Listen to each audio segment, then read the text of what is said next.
Hi friends, welcome to easy learning channel. మన channel నుండి వస్తున్న అప్డేట్స్ మిస్ అవ్వకుండా పొందాలంటే వెంటనే సబ్స్క్రైబ్ చేసుకొని పక్కన బెల్ సింబల్ని యాక్టివేట్ చేసుకోండి. అండ్ మన వీడియోస్లో మీకు ఏదైనా డౌట్స్ వస్తే వెంటనే కామెంట్ సెక్షన్లో కామెంట్ చేసి మీ డౌట్స్ అనేది అయితే క్లారిఫై చేసుకోండి. లేదా డిస్క్రిప్షన్లో గ్రూప్ లింక్స్ ఉంటాయి, జాయిన్ అయ్యి మెసేజ్ అయితే చేసి మీ డౌట్స్ క్లారిఫై చేసుకోండి ఈజీగా. అండ్ లేట్ చేయకుండా టాపిక్లోకి అయితే వెళ్ళిపోదాము. ఈ వీడియోలో మనము JWT రోల్ బేస్డ్ ప్రాజెక్ట్ అనేది అయితే ఆల్రెడీ మనం ప్రీవియస్ వీడియోస్లో క్రియేట్ చేసుకున్నాము.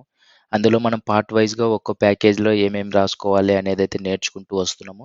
అండ్ ఈ వీడియోలో మనకు ఒక మోడల్ ప్యాకేజ్లో ఏ క్లాసెస్ రాసుకోవాలి అనేది అయితే ఎక్స్ప్లెయిన్ చేస్తాను. అండ్ కంట్రోలర్లో ఏమేమి కోడింగ్ రాసుకోవాలి అనేది అయితే ఎక్స్ప్లెయిన్ చేస్తాను. ఎందుకు రాసుకుంటున్నాం కూడా ఎక్స్ప్లెయిన్ చేస్తాను ఈజీగా. అండ్ ఫస్ట్ ఆఫ్ ఆల్ మనం కాన్సెప్ట్ నేర్చుకున్నట్లయితే ఇప్పుడు మనము JWT అనేది అయితే క్రియేట్ చేసుకొని అందులో ఒక టోకెన్ అనేది జనరేట్ చేసుకోవడం ఏ విధంగా, వాలిడేషన్ చేసుకోవడం ఏ విధంగా, ఎక్స్‌పైరేషన్ డేట్ ఇవన్నీ మనము ప్రీవియస్ వీడియోస్‌లో తెలుసుకున్నాము. అండ్ ఇప్పుడు మనము ఈ వీడియోలో ఒక యూజర్ నుండి రిక్వెస్ట్ వస్తే like user name and password enter చేసి ఒక ఏపీఐని యాక్సెస్ చేసుకోవడానికి ఎంటర్ చేస్తే మనకు ఆ యూజర్‌కి యాక్సెస్ ఉందా లేదా అనేది మనం కోడింగ్ అనేదైతే రాయాలి కదా! ఆథరైజేషన్ అనేదైతే ఇక్కడ బిల్డ్ చేయాలి మనము. ఆ చెక్ చేసిన user name and password request వచ్చిన యూజర్ నేమ్ అండ్ పాస్వర్డ్‌ని మనం చెక్ చేసి మనకు యాక్సెస్ ఉంటే అతనికి టోకెన్ అనేదైతే పాస్ చేయాల్సి ఉంటుంది. అంటే ఒక యూజరు రిక్వెస్ట్ చేస్తూ ఉన్నాడనుకోండి ఒక ఏపీఐకి. ఫస్ట్ లాగిన్ అయ్యేటప్పుడు ఒక యూజర్ నేమ్ అండ్ పాస్వర్డ్ అనేదైతే ఎంటర్ చేస్తాడు. ఆ యూజర్ నేమ్ అండ్ పాస్వర్డ్‌కి యాక్సెస్ ఉందా లేదా అంటే కరెక్ట్ డీటెయిల్సా కాదా అనేదైతే మనము ఇక్కడ చెక్ చేయాలి కాబట్టి మనం అందుకు చెక్ చేసిన తర్వాత ఆ కరెక్ట్ డీటెయిల్స్ అయితే ఆ యూజర్‌కి రెస్పాన్స్‌లో టోకెన్ అనేదైతే జనరేట్ అయిన తర్వాత ఆ టోకెన్‌ని పాస్ చేయాల్సి ఉంటుంది. అది ఏ విధంగా అనేదైతే మనం ఇప్పుడు నేర్చుకోబోతున్నాము. ఫస్ట్ మోడల్ ప్యాకేజ్‌లోకెళ్తే మనము 2 క్లాసెస్ అనేదైతే క్రియేట్ చేశాను. ఒకటి JWT request and JWT response classes. సింపుల్‌గా మీరు ప్యాకేజ్ మీద రైట్ క్లిక్ ఇచ్చి న్యూలోకెళ్ళి జావా క్లాస్ అనేదైతే సెలెక్ట్ చేసి క్రియేట్ చేసేయండి. జావా JWT రిక్వెస్ట్ క్లాస్‌లోకొస్తే నేనిక్కడ చూసుకోవచ్చు. JWT రిక్వెస్ట్ క్లాస్ నేమ్ అనేదైతే ఇచ్చేసి మనకు యూజర్ నుండి యూజర్ నేమ్ అండ్ పాస్వర్డ్ అనేదైతే రావాలి కాబట్టి ఎంటర్ చేయాలి కాబట్టి మనం సింపుల్‌గా 2 వేరియబుల్స్ అనేదైతే క్రియేట్ చేసుకున్నాము.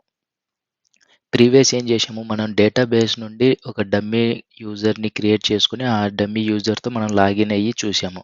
ఇప్పుడు మనం సింపుల్‌గా మనం ఒక 2 వేరియబుల్స్ అనేదైతే పాస్ చేస్తున్నాము. అంటే యూజర్ నేమ్ అండ్ పాస్వర్డ్‌తో లాగిన్ అవ్వడానికి ట్రై చేస్తాడు. దానికోసం మనం 2 వేరియబుల్స్ క్రియేట్ చేశాము. అండ్ గెట్టర్, సెట్టర్ కోసం డేటా యానోటేషన్ యూజ్ చేశాము. ఆల్ ఆర్గ్యుమెంట్స్ కన్‌స్ట్రక్టర్ కోసరం అండ్ నో ఆర్గ్యుమెంట్స్ కన్‌స్ట్రక్టర్ కోసరం no argument constructor annotations use చేసాము. ఇవన్నీ మనకు లాంబాక్ డిపెండెన్సీ అనేదైతే ప్రొవైడ్ చేస్తది. మనం ఆల్రెడీ లాంబాక్ అనేదైతే యాడ్ చేసుకున్నాం కాబట్టి. సింపుల్‌గా ఒక యూజర్ నుండి రిక్వెస్ట్ రావడానికి user name and password variables రాసేసుకున్నాము. క్లియర్. Next JWT response.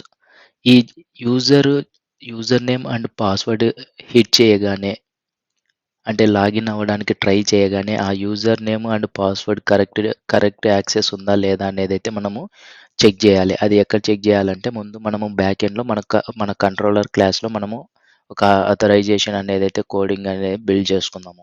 దానికి యాక్సెస్ అనేది కరెక్ట్‌గా డీటెయిల్స్ ఉంటే అప్పుడు యూజర్‌కి రెస్పాన్స్ అనేదైతే ఎళ్ళాలి కదా! టోకెన్ అనేదైతే పాస్ చేయాలి. అంటే ఒక టోకెన్ జనరేట్ అయ్యి ఆ యూజర్ నేమ్, పాస్వర్డ్ మీద ఒక యూజర్‌కి టోకెన్ అనేదైతే జనరేట్ అయ్యి రెస్పాన్స్ అనేది వెళ్ళాలి. ఆ రెస్పాన్స్ వెళ్ళడానికి నేను ఒక JWT రెస్పాన్స్ అనే క్లాస్ క్రియేట్ చేశాను. ప్రైవేట్ స్ట్రింగ్ JW టోకెన్ అనే ఒక టోకెన్ వేరియబుల్ క్రియేట్ చేసుకున్నాము. And getter, setters and all arguments constructor, no arguments constructor, Lombok dependency annotations అనేదైతే యూజ్ చేశాము. సింపుల్‌గా 2 classes JWT request and JWT response. User నుండి request వస్తది. Access ఉంటే యూజర్‌కి టోకెన్ అనేదైతే జనరేట్ చేసి పాస్ చేస్తాము. మనం కంట్రోలర్ క్లాస్‌కొస్తే మనము ప్రీవియస్ వీడియోస్‌లో సింపుల్‌గా గెట్ మ్యాపింగ్ అనేదైతే క్రియేట్ చేసుకున్నాము ఇక్కడ. గెట్ మ్యాపింగ్ అనే యాంటేషన్ యూజ్ చేసి ఒక సింపుల్ ఏపీఐ అనేదైతే క్రియేట్ చేసుకున్నాము. ఆ తర్వాత నేను ఇప్పుడు ఈ వీడియోలో మనము యూజర్ నుండి వచ్చిన రిక్వెస్ట్ యాక్సెస్ కరెక్ట్ డీటెయిల్సా కాదా అనేదైతే చెక్ చేసుకోవడానికి నేను సింపుల్‌గా పోస్ట్ మ్యాపింగ్ యాంటేషన్ యూజ్ చేసి ఒక మెథడ్ అనేదైతే క్రియేట్ చేసుకున్నాను. నేను దీని గురించి ఇప్పుడు ఎక్స్‌ప్లెయిన్ చేస్తాను. అండ్ దానికన్నా ముందు మనము ఇక్కడ JWT యూటిల్ అనే క్లాస్‌ని ఆటో వైడ్ అనేదైతే చేసుకున్నాము.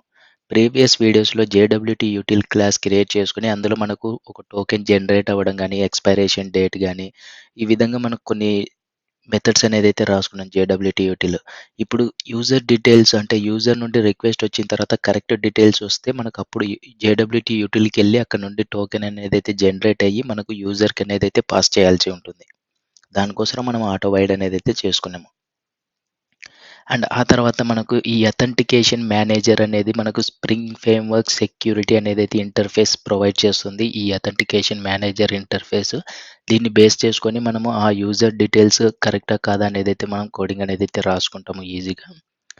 అండ్ నెక్స్ట్ వచ్చేసి సర్వీస్ క్లాస్. మనం ఈ సర్వీస్ క్లాస్ కూడా మనం ఇక్కడ ఆటో వైడ్ అనేదైతే చేసుకున్నాము.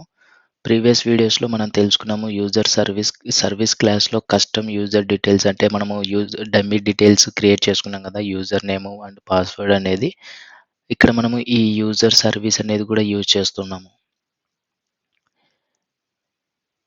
ఇక్కడ చూసుకోవచ్చు సింపుల్‌గా పోస్ట్ మ్యాపింగ్ యాంటేషన్ యూజ్ చేసి నేను బ్రాకెట్స్‌లో అథెంటికేట్ అనేదైతే రాసుకున్నాను.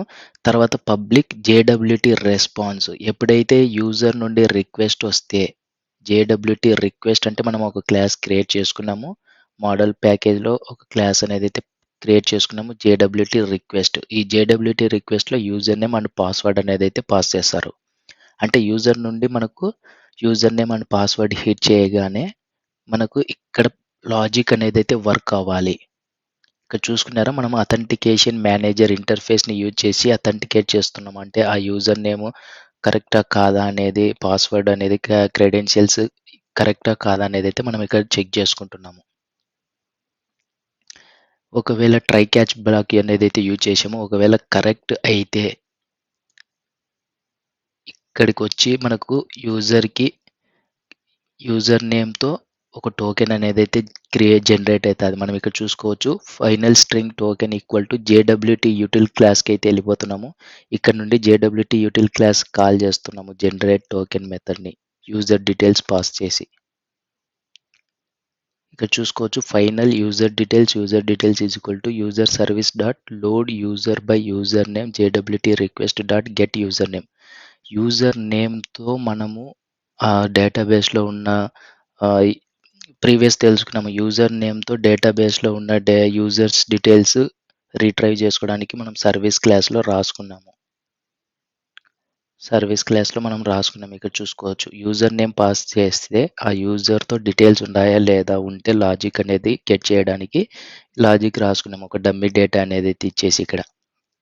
అదే విధంగా మనము ఇప్పుడు కంట్రోలర్‌లో సింపుల్‌గా మనం user service dot load user by user name ఏ యూజర్ నేమ్ పంపిస్తున్నామంటే JWT request dot get user name. User నుండి ఏదైతే యూజర్ నేమ్ వచ్చిందో ఆ యూజర్ నేమ్ పాస్ చేసి మనము ఆ యూజర్ నేమ్ అండ్ పాస్వర్డ్ దీంట్లో యూజర్ డీటెయిల్స్‌లో స్టోర్ అవుతది. ఆ యూజర్ డీటెయిల్స్‌తో మనకు ఒక టోకెన్ అనేదైతే జనరేట్ చేస్తున్నాము. JWT utility dot generate token అనే మెథడ్‌ని కాల్ చేసి మనం ఈ టోకెన్ జనరేట్ అయిన తర్వాత మనకి ఈ టోకెన్‌లో స్టోర్ అవుతది. దాన్ని మనం రిటర్న్ న్యూ జేడబ్ల్యూటీ రెస్పాన్స్ అనే దానికి పాస్ చేస్తున్నాం. అంటే రెస్పాన్స్ అనేది జేడబ్ల్యూటీ రెస్పాన్స్ టోకెన్ అనేది మనం యూజర్‌కి పాస్ చేస్తున్నాము. ఇదంతా మనం ఒక లాజిక్ అనేదైతే రాసుకున్నాము ఈ విధంగా సింపుల్‌గా. 3 ఆటో వైడ్ అనేదైతే చేసుకున్నాము. జేడబ్ల్యూటీ యూటిలిటీ అథెంటికేషన్ మేనేజర్ అనేది స్ప్రింగ్ ఫ్రేమ్‌వర్క్ సెక్యూరిటీ ప్రొవైడ్ చేస్తది మనకు. ఎందుకంటే మన యూజర్ నేమ్ అండ్ పాస్వర్డ్‌ని అథెంటికేట్ ఉందా, యాక్సెస్ ఉందా లేదా అని చెక్ చేసుకోవడానికి మనం ఇక్కడ రాసుకున్నాము. చూసుకోండి ఇక్కడ ట్రై బ్లాక్‌లో మనం రాసుకున్నాం అథెంటికేషన్ మేనేజర్ అనేదైతే యూజ్ చేసి అండ్ యూజర్ సర్వీస్ అనేదైతే క్రియేట్ చేసుకున్నాం ఆటో వైడ్ ఇక్కడ. ఎందుకంటే యూజర్ నేమ్‌తో యూజర్ డీటెయిల్స్ అండ్ పాస్వర్డ్ అనేదైతే మనకొచ్చి యూజర్ డీటెయిల్స్‌లో స్టోర్ అవ్వడానికి, ఆ యూజర్ డీటెయిల్స్‌తో ఒక టోకెన్ అనేదైతే జనరేట్ చేసుకోవడానికి. ఈ విధంగా మనము సింపుల్‌గా ఒక model ప్యాకేజ్‌లో 2 classes అనేదైతే రాసుకున్నాము. JWT response and కంట్రోలర్‌లో మనము ఆ యూజర్ నుండి రిక్వెస్ట్ వచ్చిన దానికి యాక్సెస్ ఉందా లేదా? యాక్సెస్ ఉంటే యూజర్‌కి టోకెన్ అనేదైతే రెస్పాన్స్‌గా ఎళ్ళాలి. టోకెన్ జనరేట్ అయ్యి. ఈ విధంగా మనం క్రియేట్ చేసుకున్నాము. మీకు ఈ కోడింగ్ అంతా నేను గిటబ్‌లో పుష్ చేసి ఆ లింక్ అనేది డిస్క్రిప్షన్‌లో ప్రొవైడ్ చేస్తాను. మీరు క్లోన్ చేసుకొని ఒకసారి చూడండి. అండ్ మిగతా తర్వాత వీడియోస్‌లో మనం ఇంకేం చేయాలి అనేదైతే నేను ఎక్స్‌ప్లెయిన్ చేస్తాను. ఇక్కడ చూడొచ్చు మనము యూజర్ నేమ్ అండ్ పాస్వర్డ్ అనేదైతే రాంగ్ అయితే మనకు క్యాచ్ బ్లాక్ అనేదైతే ఎగ్జిక్యూట్ అయ్యేలాగా రాసుకున్నాము. బ్యాడ్ క్రెడెన్షియల్స్, ఇన్వాలిడ్ క్రెడెన్షియల్స్ అనే ఎక్సెప్షన్ అనేది త్రో చేస్తది. ఇది మీకు ఈజీగానే అర్థమైందని అనుకుంటున్నాను. ఒకవేళ అర్థం కాకపోతే మనం ముందు ప్రాజెక్ట్ అనేదైతే క్లోన్ చేసుకోండి. ఆ తర్వాత చూడండి. చూసిన తర్వాత అర్థం కాకపోతే కామెంట్ సెక్షన్‌లో కామెంట్ చేయండి. లేదా డిస్క్రిప్షన్‌లో గ్రూప్ లింక్స్ ఉంటాయి. జాయిన్ అయ్యి మెసేజ్ చేసి మీ డౌట్స్ అనేదైతే క్లారిఫై చేసుకోండి ఈజీగా. అండ్ నెక్స్ట్ వీడియోస్‌లో కలుద్దాం. అండ్ మన ఛానల్ నుండి వస్తున్న అప్డేట్స్ మిస్ అవ్వకుండా పొందాలంటే వెంటనే సబ్స్క్రైబ్ చేసుకొని పక్కన బెల్ సింబల్‌ని అయితే యాక్టివేట్ చేసుకోండి. బెల్ సింబల్‌ని యాక్టివేట్ చేసుకుంటే నేను చేసిన వీడియోస్ యూట్యూబ్‌లో అప్‌లోడ్ చేసిన వెంటనే మీ మొబైల్‌కి ఒక నోటిఫికేషన్ ద్వారా పొందుతారు. వీడియోస్ అనేదైతే మిస్ అవ్వకుండా చూసి నేర్చుకుంటారనేసి అయితే చెప్తున్నాను. And thank you friends videos చూస్తున్నందుకు.